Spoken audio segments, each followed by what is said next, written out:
With great power comes great responsibility. Compromise where you can. Where you can't, don't. Even if everyone is telling you that something wrong is something right. Even if the whole world is telling you to move. It is your duty to plant yourself like a tree, look them in the eye and say no. You move. Never step onto the battlefield of ideas unprepared.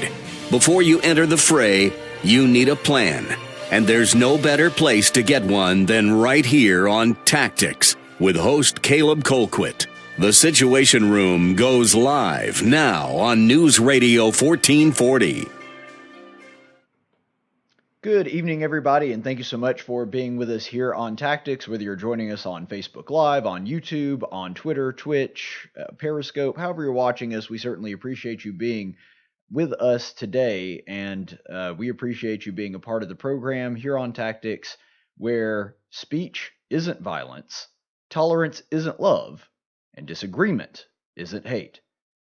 So today on the program, I know that we're kicking off a little bit earlier than we normally do, but that's because I've got a function at church. For those of you that have been listening to the show the past couple weeks, you know that I'm about to head off to the Ukraine, and that involves a lot of packing and preparation to bring over the humanitarian aid. So we're going to be doing that earlier today. Because of that, I have to leave a little early, so we're going to be broadcasting a little early, and thank you so much for being with us at this special time.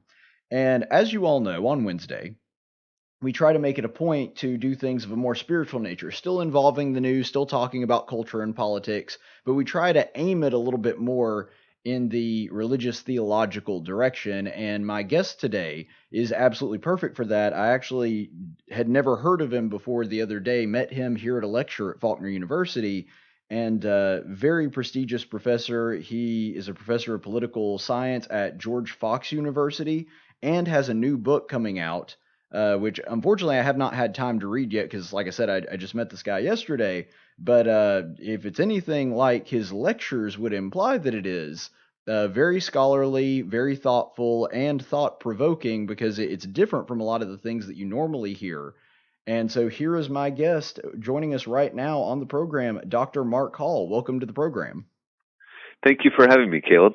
Well, it is certainly great to have you here with us, and we appreciate you being generous with your time. So just real quick, because we know that you've written this book, you've written other books, you've written for the Heritage Foundation. Give us some background on this book and sort of what inspired you to put this together and why you think it's important for people to pick up. Sure. So I've written or edited a dozen books for academic presses, including Oxford University Press and Cambridge University Press, mostly on the question of religion in the American founding, and specifically Christianity's role in America's founding. And these books have been well received by scholars, but pretty much they've only been read by scholars. So in this forthcoming book, Did America Have a Christian Founding? It will be published by Nelson Books, and it's aimed at the general reading public. So basically I'm trying to bring these scholarly arguments to the general reading public, to thoughtful Christians who read serious books, who are interested in this question of religion in the American founding, religious liberty, church-state relations, and that sort of thing. So it's the same sort of scholarly approach, you've just made it a little bit more digestible to the average reader? Yeah, I would like to think it's a lot more digestible. So if someone enjoys reading, say, a biography of Alexander Hamilton or George Washington, this should be at that same sort of level. So it's serious, but not overly scholarly. I don't engage in jargon. I don't try to point out how I'm different from this scholar and that scholar. I just make good, solid, straightforward arguments based on primary sources. And again, I'd like to think it's very accessible.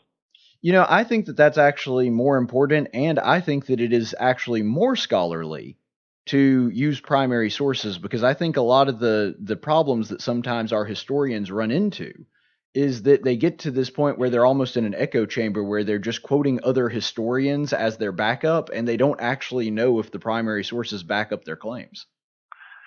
That can happen, and even if they aren't doing that, scholarly works oftentimes will just spend so much time explaining how your position is slightly different from that position and a lot different from that position, and that's just uninteresting to people who don't know the scholarly literature.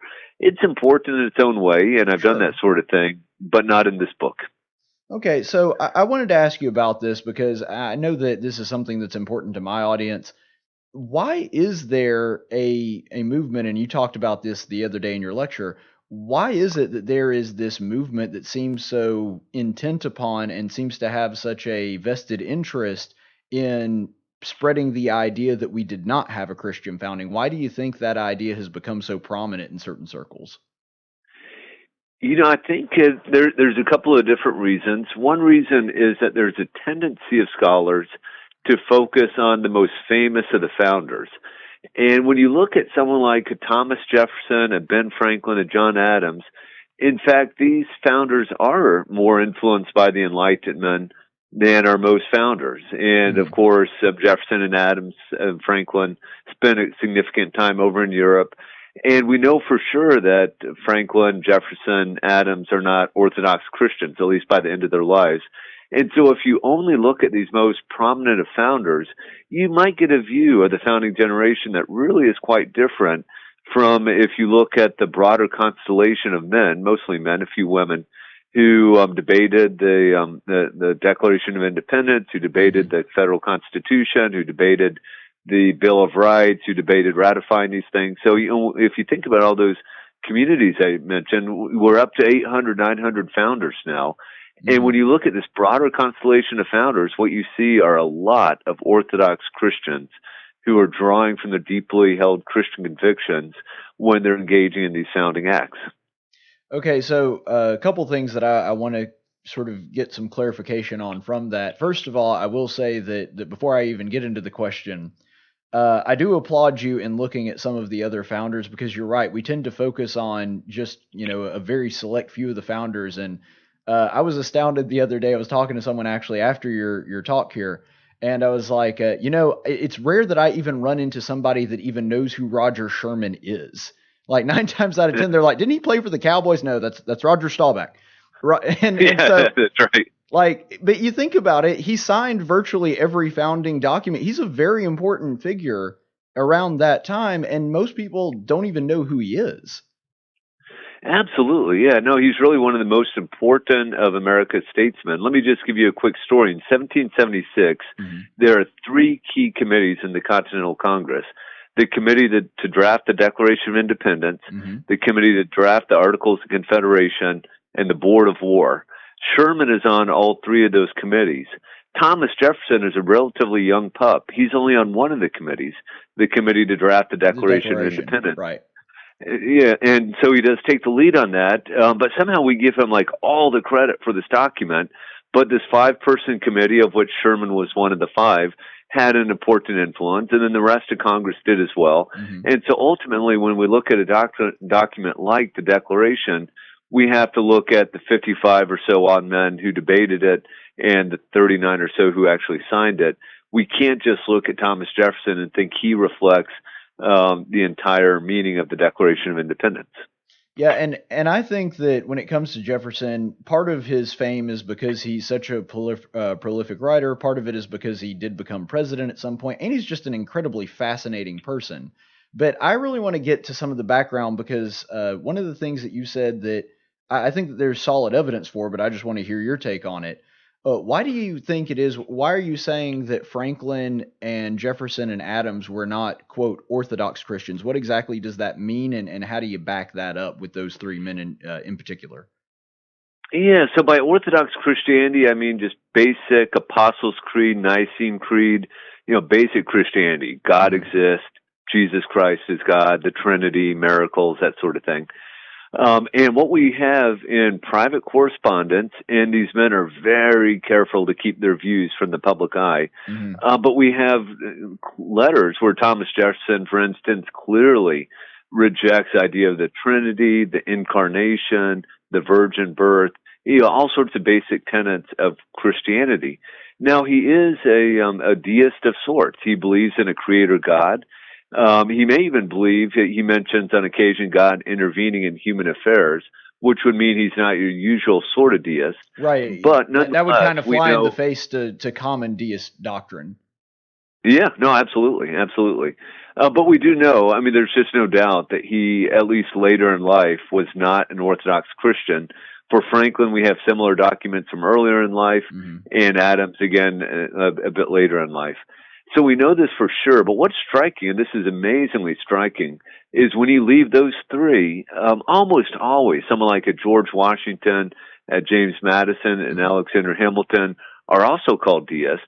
And yet I know of literally no place where any of those three deny any basic tenet of Orthodox Christianity. They don't call themselves deists. And, from all appearances, there's no good reason to call them a deist. And then when we leave these six famous founders and go to the rest of them, to your Samuel Adams, your Patrick Henrys, your Roger Shermans, your Oliver Ellsworth, and on and on and on I could go, we have very, very good reasons for believing that these men are Orthodox Christians who are working within the bounds of Orthodox Christianity when they're breaking from Great Britain and creating a new constitutional order. Yeah, and I think that an important distinction to make here is that even though I think that we could kind of debate back and forth on whether they were how Christian they were, how Orthodox Christian they were, whether or not they were deist or not, I think that with Franklin, he actually was more deist at the beginning of his life and kind of got more in the idea of divine providence the later you get in his life, whereas Jefferson kind of went in the opposite direction. But either way, I think that it's important to note that for scholars that are interested in this, that there is a difference in a deist and a secularist. And I think that you could make at least some arguments for men like Jefferson and Franklin being deist. I don't think that you could make any argument that they were secularist or wanted to whitewash Christianity out of society or even out of government in many cases. No, that's absolutely right. There's just no reason to believe any of these folks are secularist or atheist. And actually, in the first chapter of my book, I make a good argument that if we take the usual definition of deism, then I think there may be only one civic leader in the American founding who's a deist, and that's Ethan Allen. Thomas Paine would be the only other one you might count, but I'm not even sure we should count him as an American because he's born in England. He spends most of his life, the vast majority of his life, over in Europe. He does come over to America and do some important stuff, but I think he's questionably an American. So maybe one, two, maybe three civic founders who are deists, and then beyond that, we have plenty of evidence, and I provide a lot of this evidence drawing from the primary sources. That in fact, there's very, very good reasons to believe that many of the founders were Orthodox Christians, and even more important, as you know, I'm primarily focusing on influence, and I think that the argument that Christian ideas had a profound influence on the founders is just a knockout argument. Well, speaking of that, you said something yesterday in your lecture that just fascinated me, and I'd like for you to expound upon that. When talking about Franklin specifically, and I know that you actually work at a university that is sort of rooted in the Quaker tradition. So I find it really interesting that you see a real evolution of Franklin and his ideology after he moves to Philadelphia from Boston. And so I was wondering just what sort of being in that environment, what effects you think it might have had on Franklin's, religion, his political philosophy. If you could just kind of speak to that for a moment. Yes, I do. I do a little bit of work on Franklin in the book. As a young man in England, like in the 1720s, he writes an essay where he actually, questions whether there really is a difference between good and evil, which is, of course, a radically unchristian idea, but it's not a deist idea. Deists actually are sort of doubling down on the importance of morality. Then he comes back to America, and in his autobiography, he actually says, as a young man, I became a deist. But in his autobiography, he goes on to say, but I recognized that this was a very pernicious doctrine, so I stopped talking about it. And then I can't give you the exact timeline, but it sure seems after the 1760s, I think you're absolutely right, that he's drifting in the direction of orthodoxy.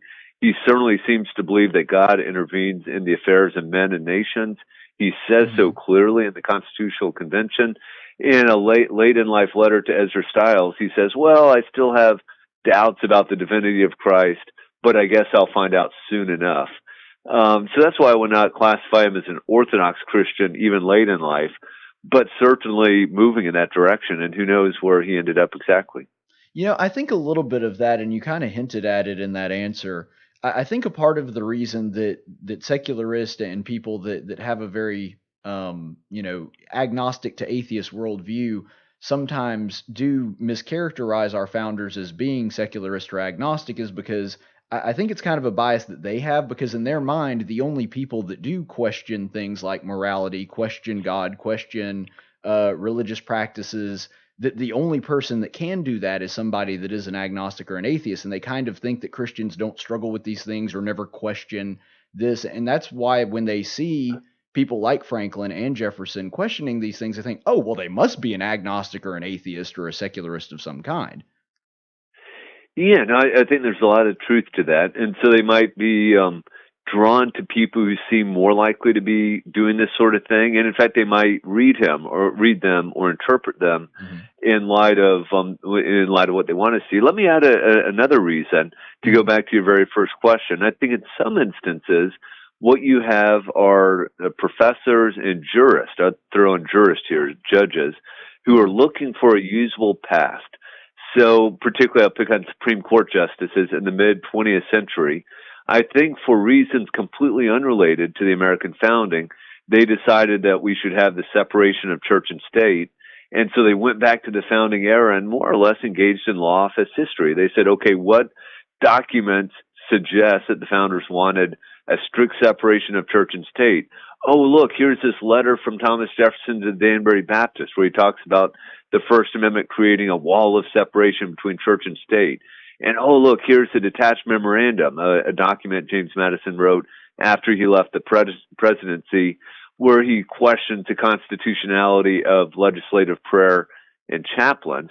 And so Supreme Court justices latch onto these documents because they bring about policy outcomes they wanted to see. Whereas I think the idea that America's founders wanted the strict separation of church and state is completely ahistorical. It's completely wrong.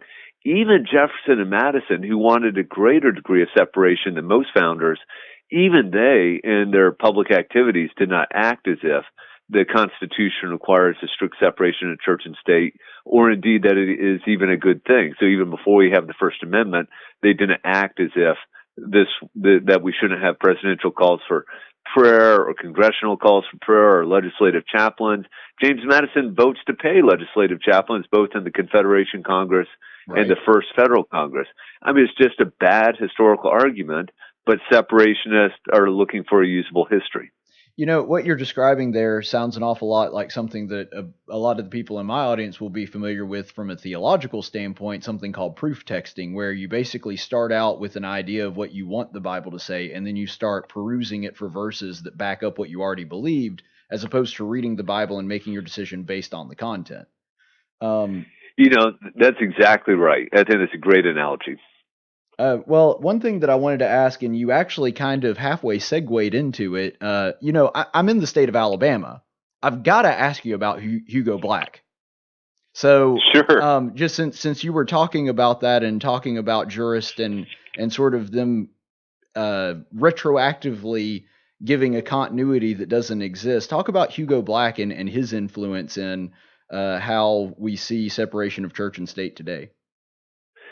Sure. I touched on this briefly in my forthcoming book, Did America Have a Christian Founding? But I'm already working on a sequel to it where I spend a lot of time on this. So if I am right, and there's no good argument from the American founding that the founders wanted the separation of church and state, the question becomes, when did this enter into American political discourse? And what I argue there, and here I'm borrowing from the work of Philip Hamburger and others, is it really comes about in the mid-19th century as a result of anti-Catholicism. That basically the public schools were Protestant schools, and when Catholics came along and said, hey, give us a share of our tax dollars so we can have Catholic schools, right, or at least let us read from the Catholic version of the Bible, all of a sudden the Protestants said, oh, no, we can't do that because of the separation of church and state.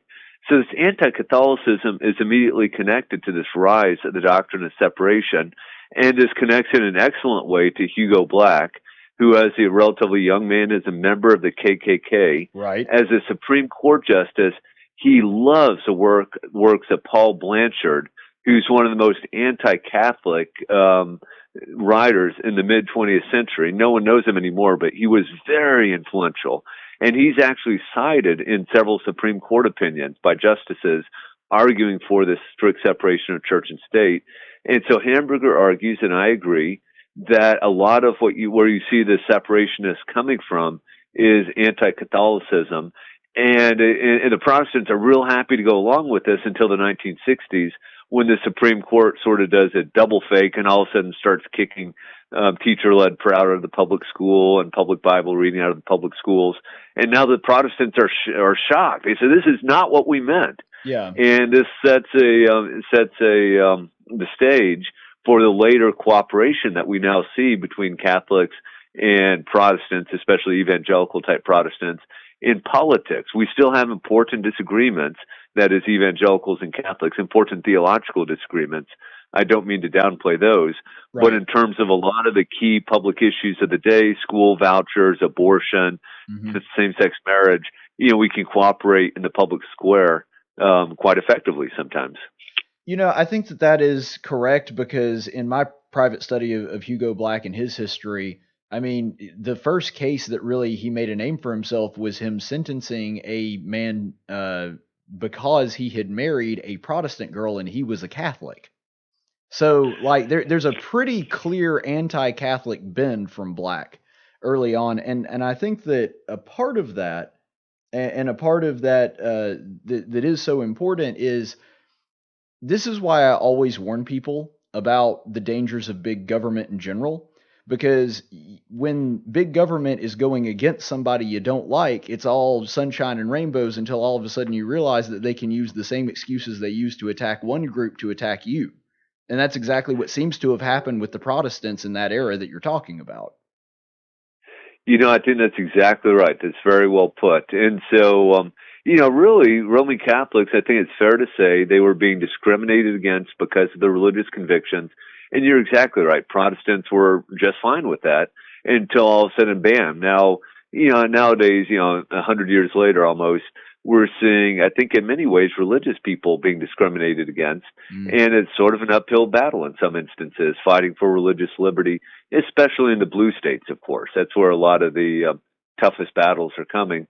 And if we had worked in cooperation early on, and this is one of the themes of my book, that I do believe the founders embraced a very robust understanding of religious liberty that protects all Americans. And that's why today we should be fighting for the religious liberty of evangelicals and Catholics and Muslims and Sikhs. These things, they sink or swim together. And it's important that we have a principled approach to religious liberty and not just be concerned when it's our own denomination that is being threatened.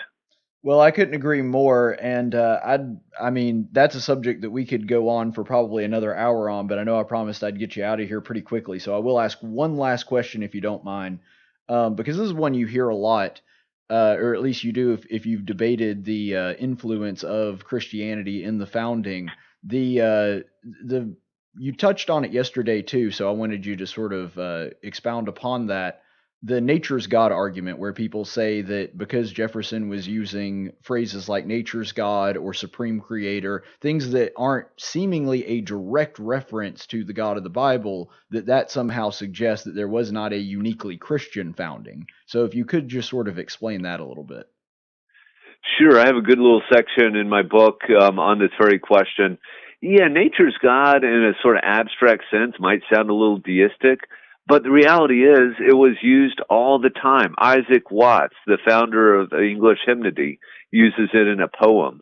And certainly things like creator and providence are just used all the time. In fact, I go through the Westminster Catechism, a very important Reformed catechism, and I pull out a lot of labels that might seem somewhat deistic, things like the first cause.